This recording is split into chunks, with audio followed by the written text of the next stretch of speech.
So we're going to label it, we're going to color it in. I'll tell you about the colors first. We're going to break the periodic table into blocks, and this is the coolest thing, is how Schrodinger was able to match the stuff that he did with the periodic table. It's like artwork. It's amazing. So I don't care what color you're using altogether, but I'm just going to use green or blue or something like that for this first one. So here's what I'm going to do. I'm going to write S right on top of here, and I'm also going to outline, and inside of it, I'm going to write HE in parentheses, and I'm going to put a number 2 in there, okay? Helium is over here, all right? But I'm kind of moving helium over into here, okay? I am going to outline this box all the way down to number 87. And then I'm going to go all the way to radium and then back up again from radium all the way around. So it's 2 blocks.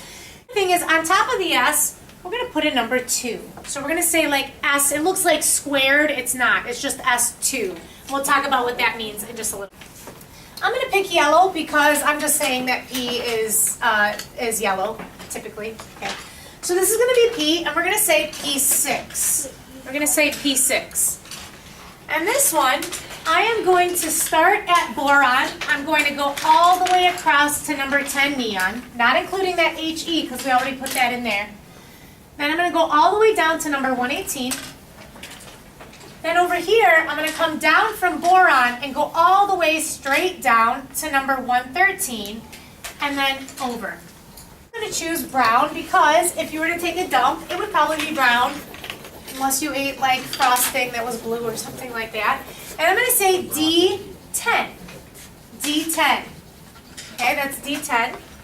And this is going to start at number 21, and it's the entire box between 2130, 89, 112. 89, and then 89 all the way across to 112.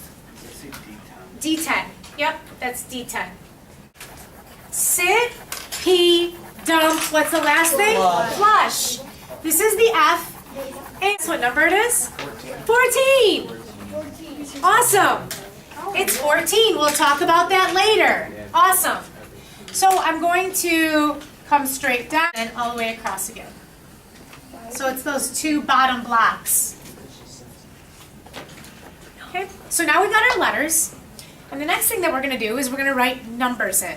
To the left of hydrogen, I want you to write the numbers 1, 2, 3, 4, 5, 6, and 7.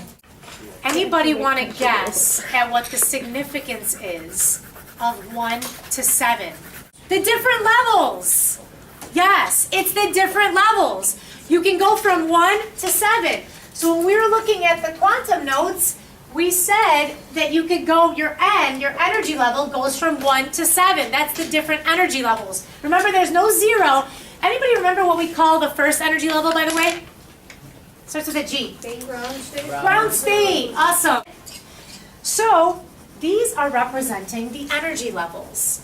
And then each letter, each block on here represents the shape. So let's say you have something that says 3P4.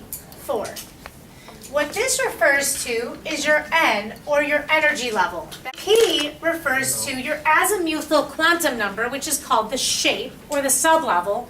We also call it the L. So that's your shape or sublevel. This right here is telling you the number of, anybody want to guess? Electrons. Awesome. That is the number of electrons that is inside of that sublevel, whichever sublevel you were talking about. Okay? So this is how we're going to write it. So that's 1 through 7. So here we're going to have a 2, 3. You might have to write lightly because we're going to go in between the lines. 4, 5, 6, and 7. So now we had a 1 through 7. Now we have a 2 through 7. Remember, helium is already over here. Okay, now we're going to come over here. Actually starts with a 3. So that goes 3, 4, 5, 6. It is weird. It is weird. We'll talk about it later. Okay, don't worry about it right now. We'll talk about it later. So it's 3, 4, 5, 6. Now we're going to come down to the F's. The S starts at a 1. The P starts at a 2, the D starts at a 3. Guess where the F starts? 4. This is 4, and this one's 5. So now we're going to go back and do this electron configuration. So just listen to it real quick. Here we go. 1s2, 2s2, 2p6, 3s2, 3p6, 4s2, 3d10, 4p6, 5s2, 4d10, 5p6, 6s2 star, 4f14, 5d10, 6p6, 7s2 star star, 5f14, 6d10, 7p6. This atom's been configured. That's the end of it. Now we're going to slow it down. Now let me explain something. We're going to start it off. Once we get to 6s2, we're going to pause and I'm going to explain something. Okay? So let's start right at the beginning. You probably have no idea what we're doing. I wouldn't expect you to have any idea yet. Okay? So what we're going to do is we're going to say this together. Everyone's going to start with me. The way that I do this is I say 1s and then I say 2. Ready? Here we go. 1s2. There's nothing over there. So now, because we already included that, now I'm coming here. 2s2, because it goes across 2 blocks. Then we're going to go 2p6, because if you count, it goes 1, 2, 3, 4, 5, 6. Here we go. 3s2, keep going. 3p6. Now we're in the next line. 4s2, but now things change. 3d10, because it's 1, 2, 3, 4, 5, 6, 7, 8, 9, 10 going across. Now we're back to 4p6. Okay, next line. 5s2, 4d10, 5p6. 6s2 star. There's a star right there. Musicians, it's kind of like the coda. What do you do at a coda? Go back to You find the other coda. You find the other coda. Can you find the other star, single star? Yeah. Where is it? It's down here. What happens? What's wrong with this? 55, 56, 57, 72? What happened to 58 through 71? They're down here. I never noticed. We're going to go 6s2 star. We're going to drop down. We're not going to include number 57, okay? Sometimes they do, sometimes they don't. It depends on what would be more stable. We'll talk about all of that later on. Don't worry about it right now. So we're going to go 6s2 star. We're going to come down. Everybody do this with me. Here we go. Ready? 4f14. Now we're going to come back up, and now it's 5d10, 6p6. Now we're down at 7s2 star star. Where do your double stars go now? Down here, because it goes 87, 88, 89, 90. So now we're going to come down here and go 5f14, come back up, 6d10, 7p6. This atom's been configured. Okay, let me tell you something before we do it a second time. There are ways to remember it. So it goes 6s2 star, and then it drops down to 4. The cool thing about this is it goes 6, then it goes 4, 5, 6, 7. Now you're going to drop down by a 2 again, and it's going to go 5, 6, 7, and then you're done. And so it'll help you in the memory piece. Here we go. Let's do this twice. Okay? Ready? 1s2, there's nothing over there. 2s2, 2p6. 3s2, 3p6. 4s2, 3d10, 4p6. 5s2, 4d10, 5p6. 6s2 star, drop down by 2.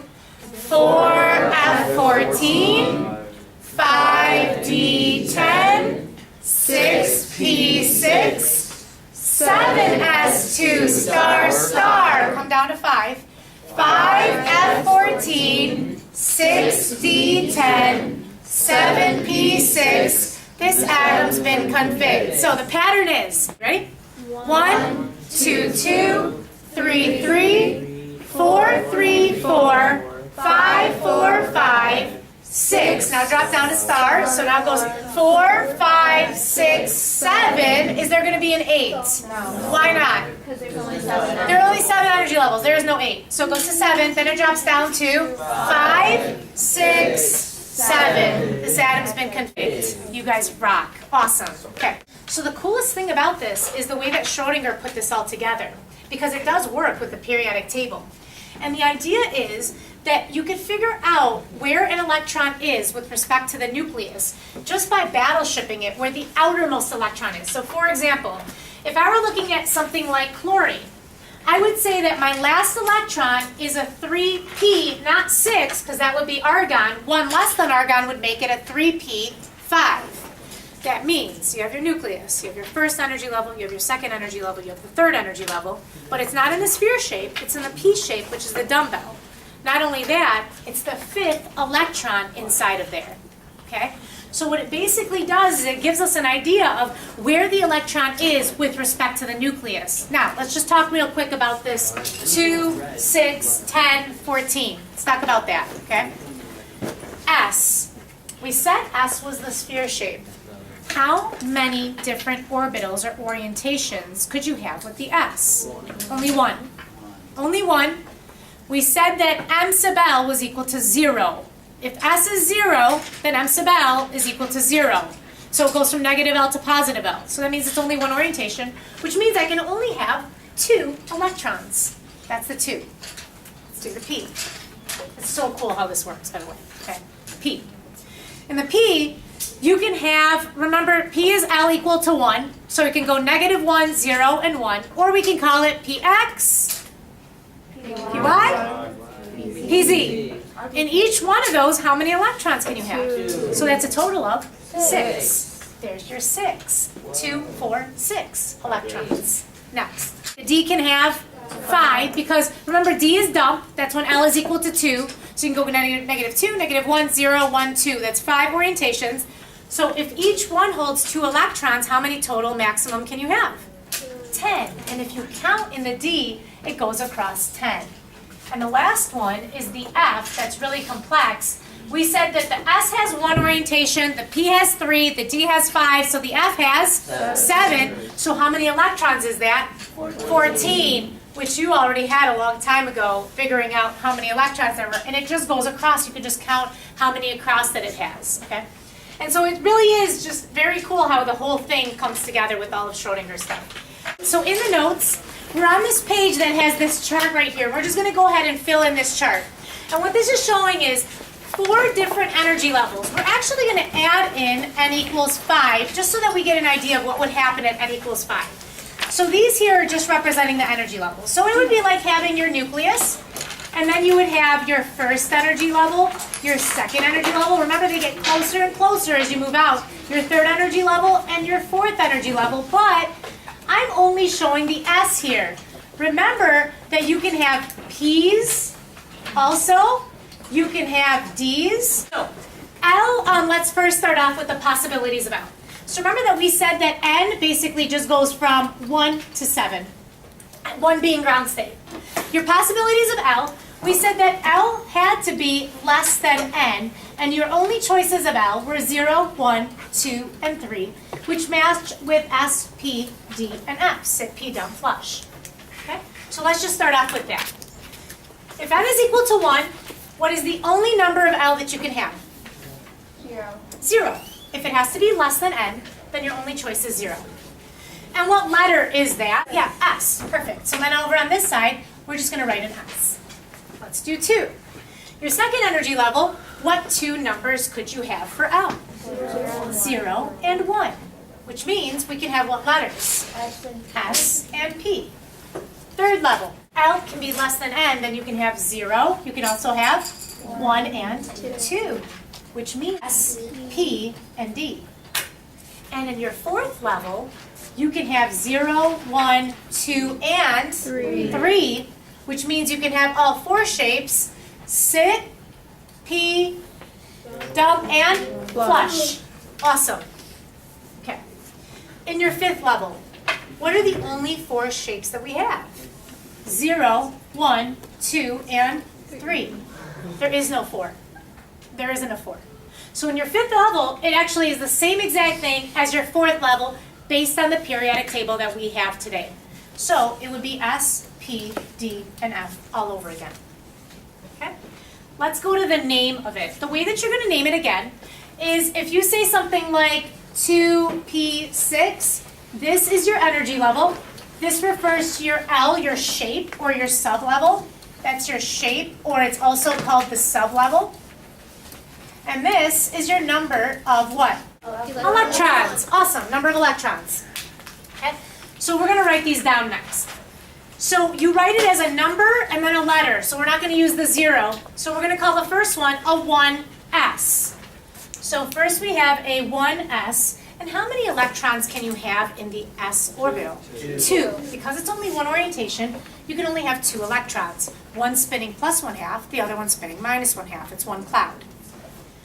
2. You can have a 2s, and it's going to be a 2s2, and you can also have a 2p, perfect, which would have how many electrons? I heard it. 6. You can also have a 2p6. Let's do the third one. 3s2. You can have a 3p6, but you can also have a 3d10. Awesome. D goes all the way to 10. So because it's 5 orientations, or 5 orbitals, you can have double the amount of electrons. So now let's do 4. Here we go. 4s2. You can have a 4p6, a 4d10, or 4f14. Awesome. And then just because, let's do the 5. And the 5 would be, same thing, 5s2, 5p6, 5d10, and 5f14. How many maximum electrons can you have in the very first level, just outside the nucleus? 2. In your second level, S shape and P shape, you can have a total of 8. 2 plus 6 is 8. In your third level, you introduce the clover, so that's a total of 18. And now if you add these 18 to the 14, what do you get? 32. Now the fifth level would still be at 32, so it doesn't work, and then it actually goes down based on our periodic table, but in theory, we should be able to keep increasing, okay? Electron configuration, that's what we've been talking about. It's the ways that electrons are organized around the nuclei of atoms. And Pauli exclusion principle, we already kind of talked about.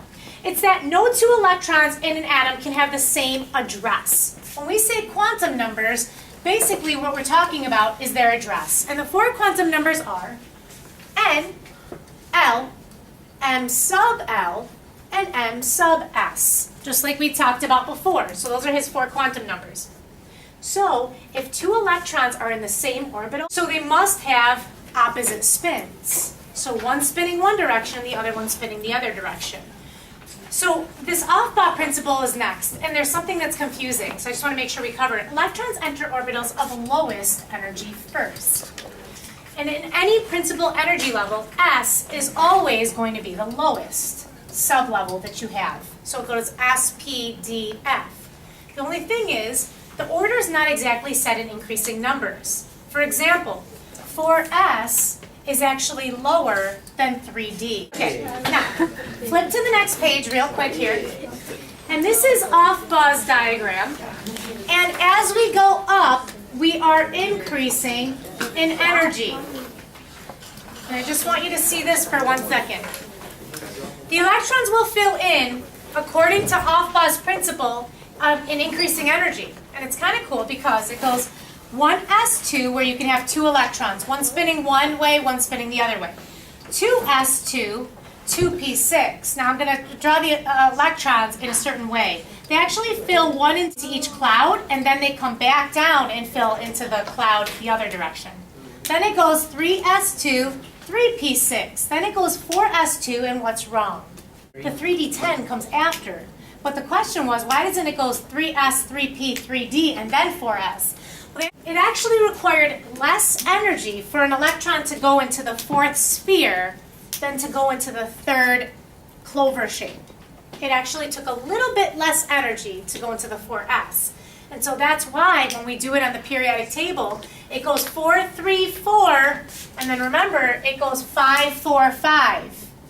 Then it keeps on going 6s2 star, 4f14, 5d10, 6p6. 7s2 star star, 5f14, 60, 10, 7p6. So the way that we learned it on the periodic table is how it is an off-buzz diagram. So it's really cool how all of it connects, okay? So that's it for a going over